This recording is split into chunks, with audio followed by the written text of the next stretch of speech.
जय हिंद फ्रेंड्स। तो जैसा कि आप जानते हैं कि अभी हम देश में की बुक को रीड करें तो थोड़ा सा देख लेते हैं कि इन 3 पेजेस में हमने क्या पढ़ा। पेज नंबर 136, 137 और 138। तो इन तीन पेजों में क्या क्या पढ़ा थोड़ा सा नोट डाउन करेंगे और थोड़ा सा हम चीजों को समझते हुए भी चलेंगे। ठीक है, तो हमने क्या क्या पढ़ा, देखो हमने बुद्धि के सिद्धांतों को देखा। लास्ट पेज में हमने बुद्धि के सिद्धांतों को देखा था। इससे पहले हम देखे बुद्धि के प्रकार कितने होते हैं, बुद्धि के सिद्धांतों के प्रकार कितने होते हैं, बुद्धि सिद्धांत के उपागमों के प्रकार कितने होते हैं, ये हमने जाना। इससे फर्स्ट पेज में हमने सबसे फर्स्ट पेज में हमने बुद्धि की परिभाषा को जाना। बुद्धि से जुड़े हुए कुछ अदर फैक्ट देखे हमने। बुद्धि को किन किन आधारों पर परिभाषित किया गया ये जाना हमने। तो कुछ 3 बातें हमने जानी। इसके अलावा हमने लास्ट में कुछ फैक्चुअल बातें भी जानी थी ना, पॉइंट 90 करके। और इस तरीके से बहुत मोटा मोटी और बहुत ज्यादा इंपॉर्टेंट नहीं, बहुत सरल सा सिंपल सा इजी सा सेशन रहने वाला है आज का। तो देख लेते हैं कि हमने क्या क्या पढ़ा। इससे क्या होगा कि हम जैसे हमने पढ़ा हुआ थोड़ा रिवाइज करेंगे ना, चीजें अच्छे से याद हो जाएगी। तो देखो लास्ट में हमने बुद्धि के सिद्धांतों को देखा। बहुत इजी गोइंग बुद्धि के सिद्धांत देखे थे हमने। जैसे कि हमारा एक वर्णन का सिद्धांत आ जाता है, बहुत इजी सिद्धांत एक वर्णन का आ जाता है, एक तत्व का आ जाता है, एक द्वितत्व का आ जाता है। फिर थोड़ा सा सारणी को डिस्कस करते हैं, उसके बाद त्रितत्व का आ जाता है ना, त्रितत्व का आ जाता है, उसके बाद बहुतत्व का आ जाता है। इस तरीके से कुछ बेसिक सी बातें हैं। वर्णन है ना बुद्धि को 3 पहले प्रथम स्तर, द्वितीय स्तर, एक संकीर्ण स्तर करके 3 स्तर बताया ना। तो पहले स्तर में जीतत्व आ जाता है, दूसरे स्तर में शारीरिक योग्यता आ जाती है और कुछ शैक्षिक योग्यता आ जाती है, तीसरे स्तर में हम कह देते हैं कि कुछ संख्या आ जाती है और संख्या, और एक और हमने कहा था संख्या और शब्द, ये दोनों मतलब विशिष्ट योग्यता आती है। तो पहले स्तर में, द्वितीय स्तर में, तीसरे इसमें यहाँ इस तरीके से बताते हैं। पहले स्तर में क्या आता है, पहले स्तर में प्रथम स्तर में आ जाता है जनरल बुद्धि। सेकंड स्तर में क्या आता है, सेकंड स्तर में आता है शैक्षिक योग्यता और शारीरिक योग्यता। तीसरे स्तर में क्या आता है, तीसरे स्तर में विशिष्ट योग्यता आती है, जैसे शब्द वगैरह आ जाते हैं, जैसे संख्या वगैरह आ जाती है। ये सब पहले स्तर में देखो एक स्पेयर नामक विद्वान होते हैं, विनय नामक विद्वान होते हैं, स्टर्नबर्ग और टर्नर के सहयोगी होते हैं। वो कहते हैं बुद्धि एक ही तत्व होती है। और द्वितत्व सिद्धांत स्पेयर के द्वारा दिया जाता है 1904 में। कहते हैं बुद्धि में 2 तत्व होते हैं, एक जनरल तत्व और एक विशिष्ट तत्व। जनरल तत्व हर चीज के लिए जरूरी होता है। कोई एक फिलअप कर लेंगे। हाँ, तो कहा थे बंदे को जनरल तत्व हर कोई भी चीज सीखो, मतलब हर चीज में आपको जनरल तत्व चाहिए। विशिष्ट तत्व वो तत्व होता है जो बेसिकली आपकी विशिष्ट योग्यता को दिखाता है। जनरल तत्व की बेस पर हम जो विशिष्ट योग्यता अर्जित करते हैं वो विशिष्ट तत्व कहलाता है। जैसे कि हमारा चित्रकारी करना, पेंटिंग वगैरह करना, ये सब चित्रकारी के देने, संगीत है, ये सब आता है इसमें। दोनों में अंतर क्या होता है, देखो जो जनरल तत्व होता है ना, जनरल तत्व होता है हर व्यक्ति में पाया जाता है और ये साधारण मानसिक योग्यता होती है। और ये आप कुछ भी सीखो उसमें जरूरी है और ये स्थिर होता है, बढ़ता नहीं है। इसी के अपोजिट कर लो तो विशिष्ट तत्व हो जाएगा। सारी बातें 5 बातें इसी के अपोजिट कर लोगे तो ये बातें सारी भी होती है। तीसरे पॉइंट में क्या होता है, तीसरे पॉइंट में त्रितत्व का सिद्धांत। इस पर मैंने 1904 में कहा था 2 तत्व होते हैं, वही 1911 कर देता है। ये लगभग कितने साल हो गए, 7-8 साल बाद है ना। वापस से कह देता है 4 में पर 8 जोड़ेंगे, हाँ तो लगभग 8 सालों के बाद ये कहता है कि नहीं 3 तत्व होते हैं बुद्धि में। एक तो जनरल होता है, एक विशिष्ट होता है, दोनों का मिला हुआ सामूहिक तत्व होता है। हाँ, और थोड़ा ध्यान रखेंगे, थोड़ा सा बता दूं इस बारे में, इन दोनों के अंतर के बारे में, कि जनरल तत्व कोई मानसिक योग्यता के नाम से भी जाना जाता है, जी तत्व कोई मानसिक योग्यता के नाम से भी जाना जाता है। वापिस से आता है समूह तत्व पर। समूह तत्व में इन्होंने 1911 में सामूहिक तत्व दिया और ये कहा कि दोनों का मिला जुला रूप है। बस इतना ही बताते हैं यहाँ पे। और आगे जाता है बहुत तत्व, जो थोंडाई के द्वारा दिया जाता है। कहते हैं कि जितना तो नामक कोई फैक्टर होता ही नहीं है। बुद्धि बहुत सारी अलग अलग योग्यताओं से मिलकर बनी और ये योग्यता आपस में एक दूसरे को प्रभावित नहीं करती, बिल्कुल स्वतंत्र होती, ये इनका कहना है। इस तरीके से हमने इन तीनों चारों सिद्धांतों के बारे में अच्छे से पढ़ी। आप देख लेते इससे पहले हमने क्या देखा। इससे पहले हम कुछ अगर पेज को 2 भागों में बांटो ना, तो हमने क्या क्या देखा। सबसे पहले हम बुद्धि के प्रकारों को जानते हैं। यहाँ हम बुद्धि के सिद्धांतों के उपागमों को जानते हैं।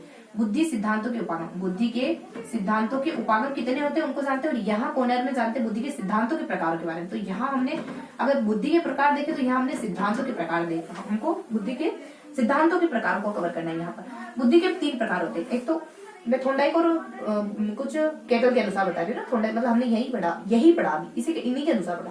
थोंडाई को केटल बुद्धि की 3 प्रकार बताए, मूर्त या अमूर्त सामाजिक बुद्धि। 1920 में बताते हैं मूर्त बुद्धि मैकेनिकल इंजीनियरिंग में होती है और अमूर्त बुद्धि लेखक है, गणितज्ञ है, दार्शनिक है, इन व्यक्तियों में होती है, पेंटर वगैरह में भी होती है। उसके बाद बुद्धि के उपागमों के प्रकार कितने होते हैं। बुद्धि सिद्धांत के उपागम 2 तरह के, मनोगति वाला हो जाता है और एक सूचना वाला हो जाता है। दोनों मेट्रिक आती है।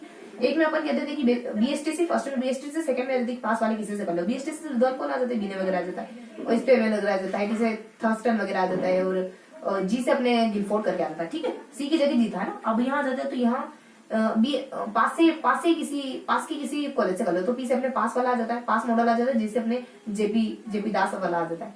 ठीक है, जी से अपने जेपी दास,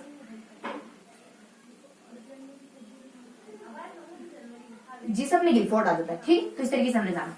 अब देखो बुद्धि के सिद्धांतों के प्रकार जानते हैं। बुद्धि के सिद्धांत 2 तरीके होते हैं, एक तो कारक वाले होते हैं, तो यहाँ हमने 2 देख ली, यहाँ 2 देख लेते हैं। एक तो कारक वाले हो जाते हैं और एक हो जाते हैं प्रक्रिया वाले।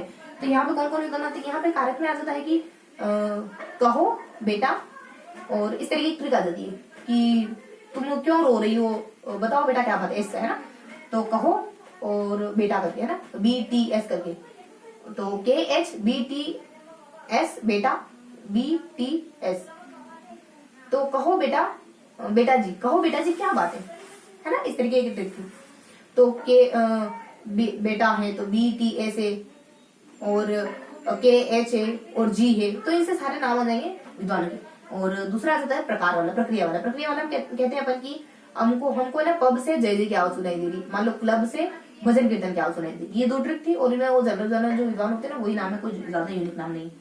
अब यहाँ पे हम सिद्धांतों को भी पढ़ते हैं, बस थोड़ा सा फिनिश करते हैं। यहाँ पे सिद्धांतों को भी पढ़ते हैं। एक तो जेनसन का सिद्धांत पढ़ा हमने, इसके अलावा हमने एक कैरन होनी का सिद्धांत पढ़ा। जेनसन 2 स्तर बताते बुद्धि की, प्रथम और द्वितीय। कैरन होनी 3 बताती है। एक तो कहती सामान्य, विशिष्ट, और अगला कहती थी संकीर्ण करके, है ना। तो प्रथम में क्या आता है, जनरल योग्यता होती है, वही सारी प्रथम कैटेगरी क्या आता है, सहचर्यात्मक अधिगम, यानी आपको इनाम देंगे तो आप होमवर्क करोगे, इसको कहते हैं सहचर्य, इनाम होमवर्क दोनों साथ साथ। द्वितीय में आपकी उच्च मानसिक योग्यता है। बाकी सेकंड वाले के बारे में कुछ बताया नहीं, है ना, सामान्य, विशिष्ट और संकीर्ण में कुछ बताया नहीं। उसके बाद यहाँ पे अपन सारणी पढ़ लेते हैं। सारणी सबका मिला जुला योग होती है, जो 2 हमने सिद्धांत देखे ना, उनका मिला जुला योग, यानी प्रथम बताया, द्वितीय बताया, और यहाँ पे फिर संकीर्ण बता दी, है। प्रथम में क्या आता है, जी योग्यता आ जाती है। संकीर्ण में कुछ विशिष्ट में क्या आता है, विशिष्ट में हम दो करके याद करते हैं, यहाँ 2 है, यहाँ 2 है, यहाँ 2, मतलब दो कुछ जानकारी है, ठीक है। अब बहुत ज्यादा नहीं देखेंगे। संकीर्ण में क्या आता है, संकीर्ण में आ जाता है आपकी ज्ञान है। संकीर्ण में वैसे तो कहते हैं ज्ञानात्मक, है, इस तरीके से एक शब्द आता है ज्ञानात्मक, बस, और कुछ नहीं है यहाँ पे। बाकी तो फर्स्ट पेज बस फिनिश करते हैं। फर्स्ट पेज में हमने क्या देखा, देखो हमने फर्स्ट पेज में बुद्धि की परिभाषा जानी थी। फर्स्ट पेज में 135 पेज है ना, ये 136 है, और 136 है, ये 137 में भी, और ये 138 है, ठीक है। तो फर्स्ट पेज में हमने बुद्धि की परिभाषा जानी थी। बुद्धि की परिभाषा अपन 2 पेज माने इसको, मतलब 2 पार्ट करते, तो यहाँ परिभाषा देख लेते, यहाँ पे कुछ अदर फैक्ट देख लेते 4, है ना। और इसके बाद यहाँ पे हम अलग अलग दृष्टिकोण देखते हैं कि किन किन दृष्टिकोण से बुद्धि को परिभाषित किया जा सकता है। और यहाँ पे थोड़ा सा इन्फॉर्मेशन देख लेते हैं। तो यहाँ पे इन्फॉर्मेशन देख लेते हैं कुछ तथ्यों से जुड़ी हुई, ठीक है। इस तरीके से कुछ ध्यान रखें, इस तरफ 2 आती, इस तरफ 2 आती। यहाँ पे क्या इन्फॉर्मेशन है, परिभाषा को लेकर हम ट्रिक बनाते हैं कि तुम तो सच बोलते हो, तो बके तुम सच बोलते हो, तुम सत्यवादी हो ना, सत्यवादी, ST विधि, तो बके बता, बी के मतलब ट्रिक है अपनी, अच्छे से बताओ, तुम तो सच बोलते हो हमेशा। और दूसरी ट्रिक आ जाती है अपने, एक तो सच बोलने वाला कोई है, और एक और ट्रिक आती है, तो अलग अलग विधान अलग होते हैं। 20 अपने बकिंगम के द्वारा क्या कहा जाता है, सीखने की योग्यता, कैसे कॉलेसनी के द्वारा सामंजस्य है, और कोलविन के द्वारा सामंजस्य है, और कॉलेसनी के द्वारा भी ऐसे ही कुछ कहा जाता है। और बके है, और बके बता, है ना। तो थर्स्टन के द्वारा और संबंध कहा जाता है, थॉर्नडाइक के द्वारा प्रतिक्रिया कहा जाता है, बके बता। और तुम तो सत्यवादी बोलते हो, तो स से अपने कुछ स से स्टर्नबर्ग आ जाएगा, है ना, तो आलोचना आ जाएगा, स्टर्नबर्ग ने आलोचना कहा। इस तरीके से हमें कुछ परिभाषाएं पढ़ी थी।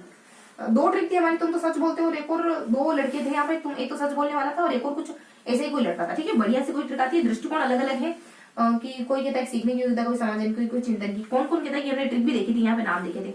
यहाँ पे कहते हैं कि बीजी और मेरी GF कब से खड़ी उसको बैठने दो। यहाँ पे कहते थे अपन की 7 बीवी है आपके, मतलब साथ में आपकी बीवी है, तो आपको कुछ नहीं हो सकता, या फिर आपकी 7 बीवी है।